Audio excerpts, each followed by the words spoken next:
trust is hard to get. It's hard to trust people, especially when you can't meet them face to face. And I think now, especially with the virus and all of these crazy changes happening in the world where we live in right now, we have to adapt, and we got to build as much trust as possible using these virtual tools that we have. Welcome to the Bulletproof Cashflow podcast. Let's get into the show. Hey everyone, this is Agostino. As you scale and grow your personal brand, selecting the right partner to help you craft your marketing message is important. This means content marketing, video production, and social media marketing become staples around what you are doing. Well, today's guest understands this as he has built a successful company focused on full-service turnkey digital solutions to help entrepreneurs do just that. As a strategic marketing leader, business storyteller, and member of the Forbes Council, he helps others develop their creative strategy, online branding, and communication projects. In addition, he is also the host of the Tales from the Pros podcast, where he interviews leaders and influencers around the world around how they got to where they are today. Now today, as the co-founder of Imaginovation, he draws on his experience to help companies with brands, sales, and branding initiatives. With all that, I'd like to welcome Michael Georgiou to the show. Hey, Michael, thanks for coming on. I appreciate it, man. Thanks so much for having me. It's an honor to be here. Thank you very much. Yeah, it's going to be awesome. Now, if you look what Michael has to say, you can reach him through his website at imaginovation.net. And if you like our content, please don't forget to leave a comment and rate the show. Finally, if you text the word freedom to 202-410-4202, get our free ebook, The Bulletproof Guide to Finding a Broker. Okay, Michael, go ahead and tell the listeners a little bit more about your background and what your current focus is. Yeah, absolutely. And I just want to say thanks again, Agostino, for being here. So yeah, a little background about my story. Actually me and my brother-in-law started Imaginovation about 9 years ago. It's going to be our 9-year anniversary in October, actually. And we really started from nothing, man, to be honest. It was, I came back from my master's degree in Australia. I came back here to the US where my immediate family lives, and I was unemployed for about 7 months. And my brother-in-law, he was actually working at another large company called SAS at that time. He came to me and just had this idea to start a technology company, building applications and websites for other businesses. And we became 50-50 partners and co-founders of the company, and we just literally grew it organically, 100% organically bootstrapped.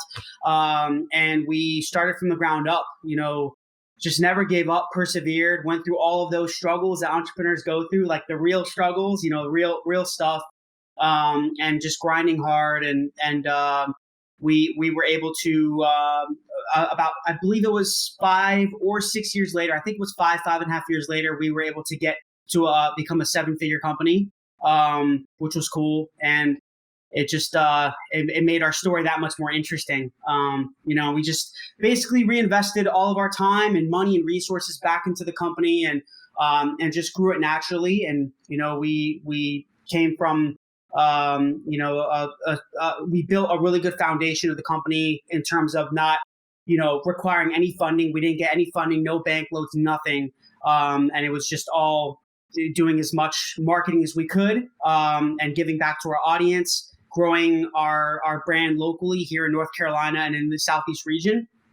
And then, we just kind of went from there. And right now we're focusing on still building digital products. So essentially startups, entrepreneurs, and even larger companies will come to us, and they have a technical problem. They'll have an existing application or an app or even something new that they want to implement and execute. And we will help them and guide them, and build that application for them to provide as much value to their business and their end users as much as possible. So yeah, that's kind of what we're doing right now. And for me, I like to focus a lot of, at least on my personal branding, on business storytelling. I think everyone has a very strong story and powerful story. We've all been through our own struggles and successes, and we need to really leverage that and bring the human element back into business, which at least in my experience, really increases trust and will really take you far in your journey. So absolutely. Well, I mean, and that is the world of real estate. The whole world of real estate is built around trust with your vendors, trust with your investors. I mean, trust with the sellers or buyers. It depends on what side of the table you're on. So really getting your message out there as far as even raising capital is super, super important. And I know that one of the things that your group is focused on is brand awareness, right? And I think for many people that might be listening right now, getting their name out there in terms of raising capital, for instance, or even with the broker community is absolutely key. So in the green room, we're talking a little bit about some of the tools you guys have. So we talk a great deal about video marketing and building brand awareness. So can you talk to that strategy? I mean, I know that many people have now moved away from text only type scenarios, has now moved to video. How do you use video? Like, how would someone listening right now that maybe they have a website currently, or maybe they're looking to build a website to help launch their entrepreneurial venture, how do they use video to really help get that person over the line to possibly invest with them or believe that they can actually pull off a deal? Yeah, it's a great question, Agostino. And in my experience, we actually, although we're known as a technology company, an app development company, we kept video services because years ago we used to do marketing, digital marketing and technology, but now we do technology and videos. And the reason we kept videos is because of the power that they have. So whenever you build a website or application, whatever you do, right? And most real estate people, they're going to have a website, of course, a website.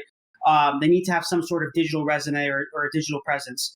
And a video is known, don't quote me on the exact statistics because it's changing every month, but we've discovered it's at least 70-75% more powerful to convert your leads and website visitors into an actual qualified lead or a conversion, a closed deal. Because when you have a video there on your website that, for example, tells your story, or it shows how authentic you are, it gives you a background of why you started this real estate business, or so on and so forth, or talking about your team, it really gives your audience that personal touch. And I think we discussed this a little earlier in the pre-interview, is that we need to incorporate the human element back into business, because I think me and you both know, and your audience knows, is trust is hard to get. It's hard to trust people, especially when you can't meet them face to face. And I think now, especially with the virus and all of these crazy changes happening in the world where we live in right now, we have to adapt, and we got to build as much trust as possible using these virtual tools that we have and these resources. So take advantage of it, use them as leverage, and really,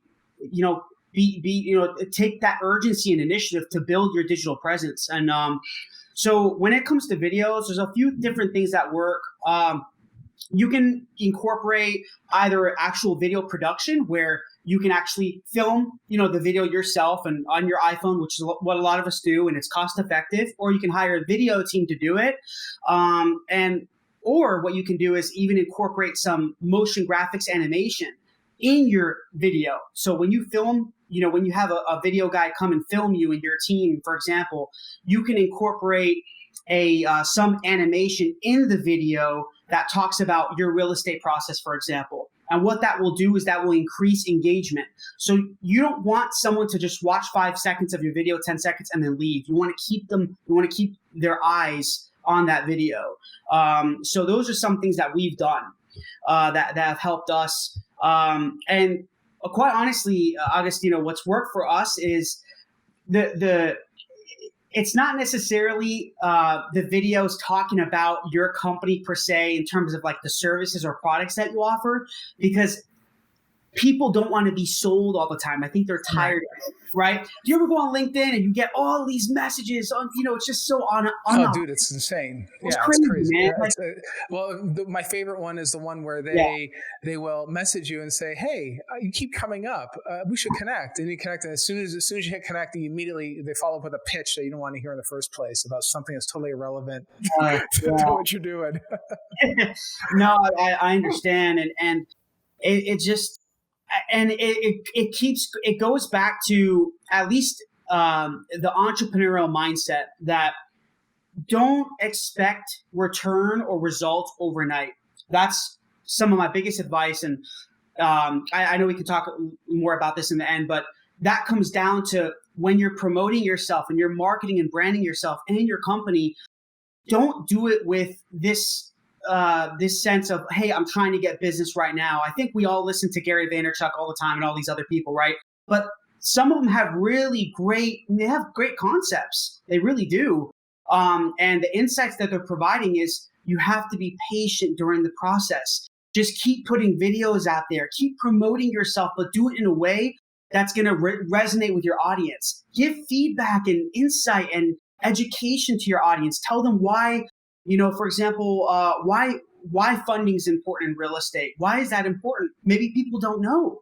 And even if it's not your exact audience, it's a trickle effect. You need to just get yourself out there on different channels, not just, Instagram or Facebook or LinkedIn, but even, even YouTube and, and Google as well. Optimize your website and get ranked on Google and try to diversify your marketing portfolio and create different streams of traffic. And that's what we were able to do over years and years of hard work. We were able to get over 20,000 unique visitors a month on our website, which is very difficult to get in our industry because, we're not a blog or anything like that, right? You're not doing any entertainment. Yeah, you're not entertaining or anything else like that, which is very difficult to do. Yeah, absolutely. So, some of my insight into at least a digital marketing perspective is try to do research and figure out where your audience is going to be. And you're not going to know that in day one. You have to test. It's going to take a lot of trial and error. You're going to make 1,000 mistakes. I tell people that all the time because I have startups that come to us and they want advice and they're like, oh, but I know my audience is on Instagram. I'm like, how do you know that? They're like, well, because I've seen some ads or I've seen, I have friends that told me that's where they're going to be. I'm like, listen, my friend, that's not true. I've been through that. I know. I wasted so many hours, man. I'm telling you, when we first started the company, I was promoting on Twitter and Facebook, all these other channels until like 3 or 4 in the morning. I did that for years. Did we get a return on it? Not really. No, we didn't. We actually got a better feel for our audience, and most of our audience was actually on Google. So we started to optimize our website.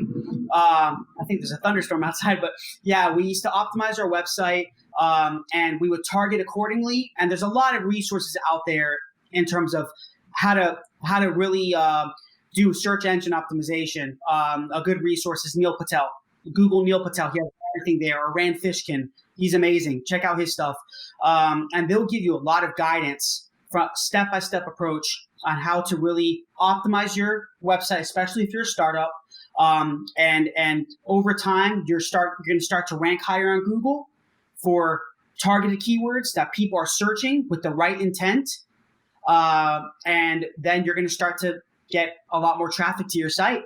And then your website is going to handle the conversion aspect of it. So you're going to go from Google, or let's just say LinkedIn. Those are they're kind of your funnels. And then you're going to stream them into your website presence. And that's why your website has to have a very high and intuitive user experience, including a video that will convert them. And then once you get that lead or whatever it may be, it's going to be based on you, right, and your sales approach and how much you can understand your customer on how you're going to close them. That's just going to be based on your sales skills and your marketing skills and your people skills. Nice. I mean, so there's a lot to unpack there. So basically then it sounds to me like first it comes down to planning everything out, designing out what the overall funnel needs to look like. Strategy. Right? Strategy. Exactly. Yeah. The strategy, right? Because then from there, just like you said, yeah, you have the website and you have the video and you have other tools to convert people into an actual lead. They can then follow up with a phone call, basically, right? So is this the kind of stuff that your group actually does, or would that startup or whoever it is, even the person listening to this right now that's thinking about how am I going to do this? I don't even know who Neil Patel is. Like, I know who he is. I actually saw him speak once. He's very good. He knows his stuff. But but I also know that he's got so much stuff out there. he's putting out content almost on a daily basis. And one thing is out. It's popular today. They change the algorithm. Google changes the algorithm tomorrow. It's obsolete. So you have to be up on all that stuff. Like who can handle all that stuff? Like as far as the optimization, the SEO, the search engine optimization part of it, the design, the build, all of that stuff. I mean, who do you have anyone that can do that kind of stuff? Yeah, I mean, I'm being honest with you. We don't really do digital marketing for customers. What we'll do is when a lead or prospect comes to us, they'll ask us to build a website because you need a product first. If you have nothing to market, then the product is the first thing, right? Build your product. That can be a website or app or whatever it is you're trying to build and implement. And then you're going to want to create a marketing strategy. And that's the next step. You can have the best product in the world. You can have the best services, whatever it may be. But if no one knows who you are, you're as good as dead, right? It's not always about who you know. It's about who knows you. I always tell people that. Very important. So build your network, your digital network. It's a good question, Agostino. Digital marketing is a very saturated industry. There's a lot. There are thousands of companies that you can call out there that do SEO. Quite frankly, there are. Finding the right team is just going to really be based on your budget and if you want someone local that you can meet and all of that. That's why I think instead of you hiring someone immediately, it comes down to your time. But I think understand the basis of digital marketing first, because then you'll know what to look for. Yeah. You can, you know what I mean? Even if you're a real estate guru, let's just say, and you have all this money or whatever it may be, and you want to invest it and build your own brand and build your business, you still don't want to spend $10,000 or $20,000 a month. It can get that expensive. Oh yeah, it can get even higher. For sure. For marketing companies, right? So know what you're looking for. So start doing some research. And Neil Patel is really good. You're going to be able to Google and just say, how do I understand my audience? Boom. There's documents, there's articles, blogs. Read them. Do some research on it. And then start executing some plans, get stuff down, written on paper. Is it going to be 100% right? It's going to be wrong. But in fact, you're going to learn from it. In order for you to get better, you have to make tons of mistakes. Like, man, I can go for hours, we don't want that kind of time, but I can tell you there's so many mistakes we made of just, oh man, why did I spend all this time on Twitter? Oh, it was wrong. Our audience really isn't there. Why did I do that? We should have spent more time on Google AdWords. But, the key thing is that we didn't give up. We just kept moving. We kept progressing. Yeah. I kept trying to improve my knowledge base, my skills, my team every single day. And what I mean improving doesn't mean that you're always going to see progress. It means even if you make mistakes, recognize it and just say, you know what, that's okay. I spent a few months on LinkedIn and on Google, and I'm not seeing too much results there. Let me reassess, reanalyze, and look at some other places that I could potentially grow my business online. There's no secret sauce, right? It's about diversifying and trying everything. Is it a lot of work? 100%. If it was that easy, then everyone would be doing it. That's right. You know what I mean? That is why. Yeah. I think part of it too, Michael, is that for every person listening, they're going to find their tribe on in different places, right? So, for instance, typically, we've had some guests on recently that have said that LinkedIn is the place to find investors. That is the place to only find investors. Now, I found investors everywhere. I find them in person. I find them on Facebook. I've had people hit me up on Instagram. I mean, they're all over the place. I've yet to find one on LinkedIn though, but it matters where your tribe is, right? It depends on where your message is resonating. So it's not just that one thing. No, it's not. It's not. And there's a lot of I'll tell you this, you have to also think outside the box. As an entrepreneur startup, you have to be creative. Be willing to take the risks of time. Right? Because I'll tell you this, that if you think outside the box, think about other resources where you can find that audience. For example, if you are looking for investors, there's a lot of, you can even call the investors directly. You can even just Google search. Use a Google tool. There's tons of them, and you can even to take a look, for example, at Crunchbase. Crunchbase is an amazing investor resource. Crunchbase is I think they charge per month if you want to utilize their platform, but do it maybe month to month, or try to use their free program as much as possible. And you'll get names there. It may not give you the contact info, but man, it's not that difficult to find contact information nowadays. It's really not. Yeah. You know what I mean? If you can find the right investors, you can contact them on LinkedIn and personalize it.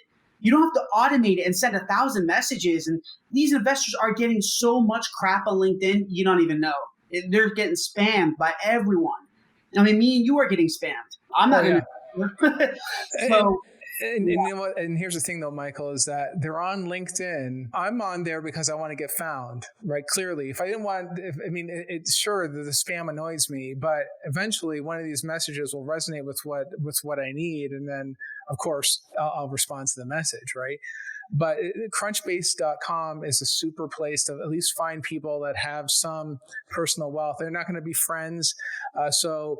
Whoever is listening, you have to build that relationship with them to verify you have a pre-existing relationship before you bring them into your deals. But hey, listen, every new friendship starts with that first hello, right? So you got to make that call, you got to make that outreach. Are they going to call you back? Maybe not. But the first thing you have to do is make that call, right? I think, you know what though, Michael, that's probably the toughest part, is that when you are reaching out to people that you don't know, it's cold calling. Who loves to do cold calling, It's tough. And even you don't even have to necessarily cold call. You can even, you can even send them like a nice personal email and provide some sort of, some sort of value to them, right? This is the thing, we're always expecting to receive. We have to give a lot. And we did that. I think we wrote over, in 8.5 and almost 9 years, I believe we wrote maybe over 2,000 blogs.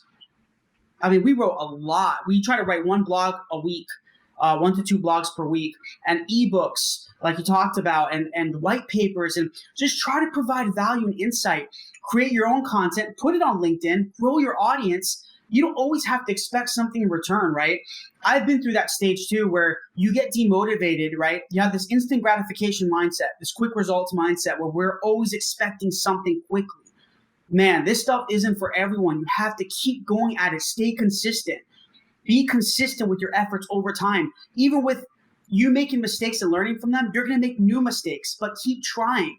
Stay consistent with your efforts. That's very, very important for startups. Remove the quick results mindset or instant gratification. A lot of the young generation's expecting it. I've dealt with hundreds of startups over 9 years, and I'll tell you, it's pretty common. And even with an older generation, they're looking for money quickly because they're like, oh, I don't have time. You know what I mean? I don't have time. And I'm like, so you want to make $300K this first year? I'm sorry, John, but that's not going to happen. Yeah. I don't know what to tell you, but you have to be real with yourself and understand that it takes the 2 P's, patience and perseverance. Yeah. And that would be one of my tips at the end is incorporate patience and perseverance. It's not just about hard work. Everyone thinks that if you grind for a few years, you're going to make this money. That's complete BS. That's not true. Hard work, you can work extremely hard and be insanely inefficient. And you can work dumb. So try to increase your efficiency, right, with what you're going to be doing in your day, in your week.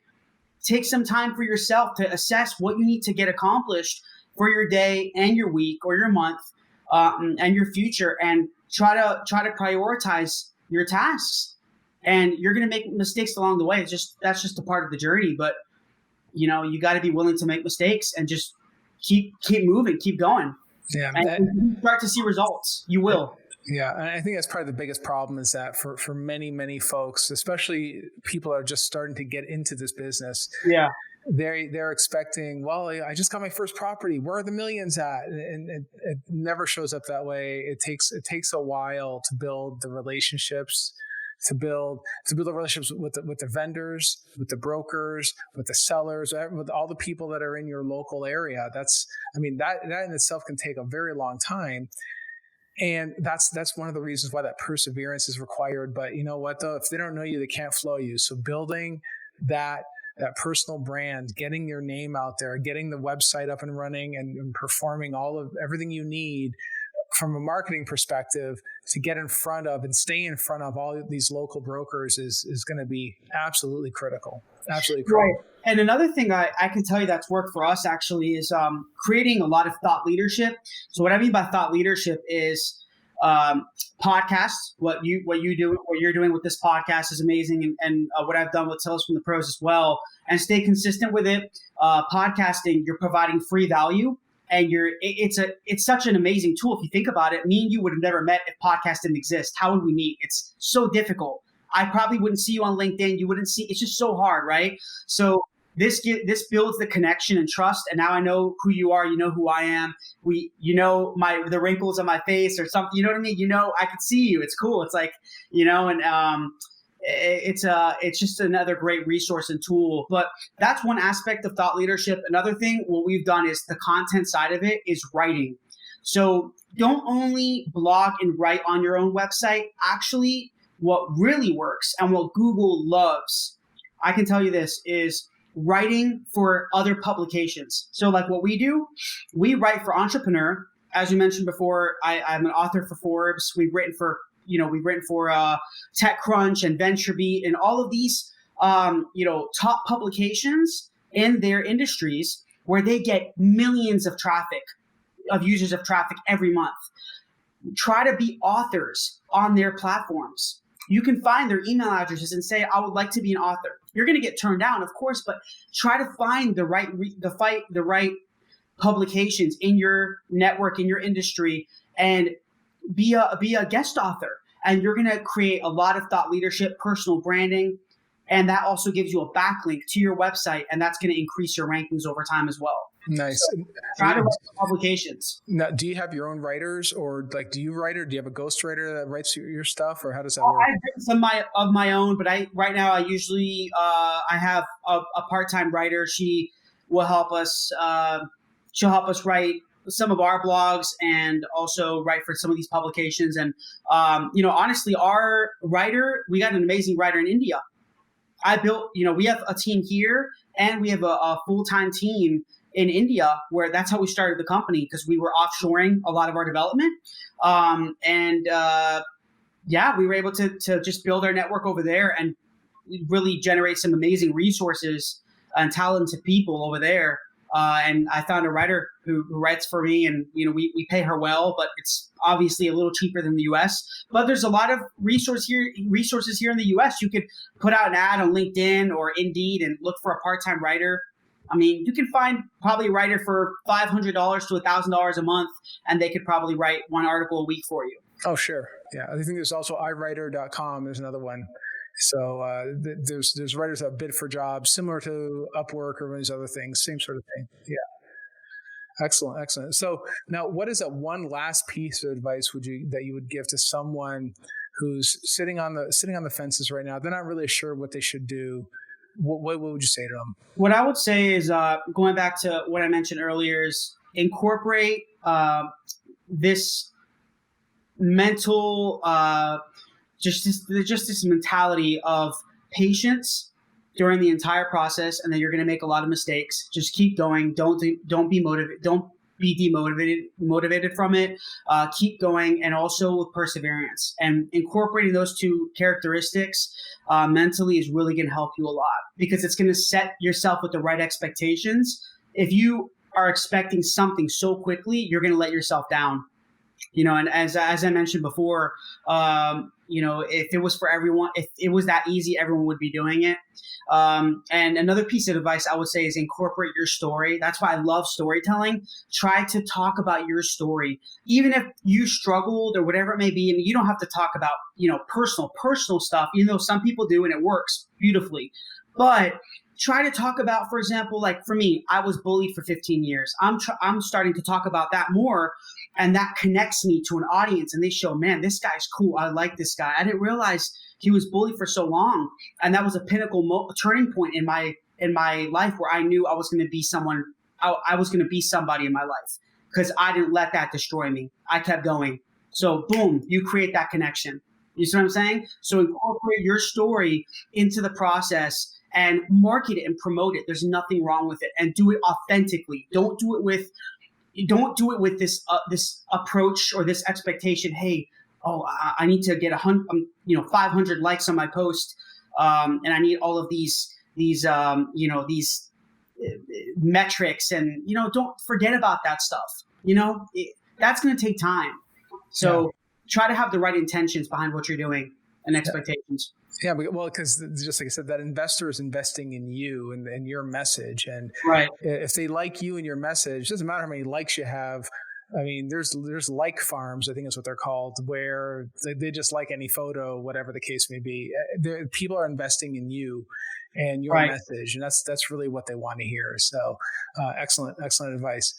At the end of the day, people are going to invest in people, right? You have the best product or service, but your story is a big part of it, as we all know about storytelling, and just be yourself, be human. It's okay. There's nothing wrong with it. That's right. Love it. All right, guys. Well, if you want to reach out to Michael, you can reach him through his company website at Imaginovation.net. I hope you got a little good insight around creating some strategies, online branding, and of course, the need for persistence. It's absolutely critical if you're going to be successful in any type of business. All right, so take care, guys, and I'll see you in the next episode. Thank you for listening. We hope you enjoyed the Bulletproof Cashflow podcast.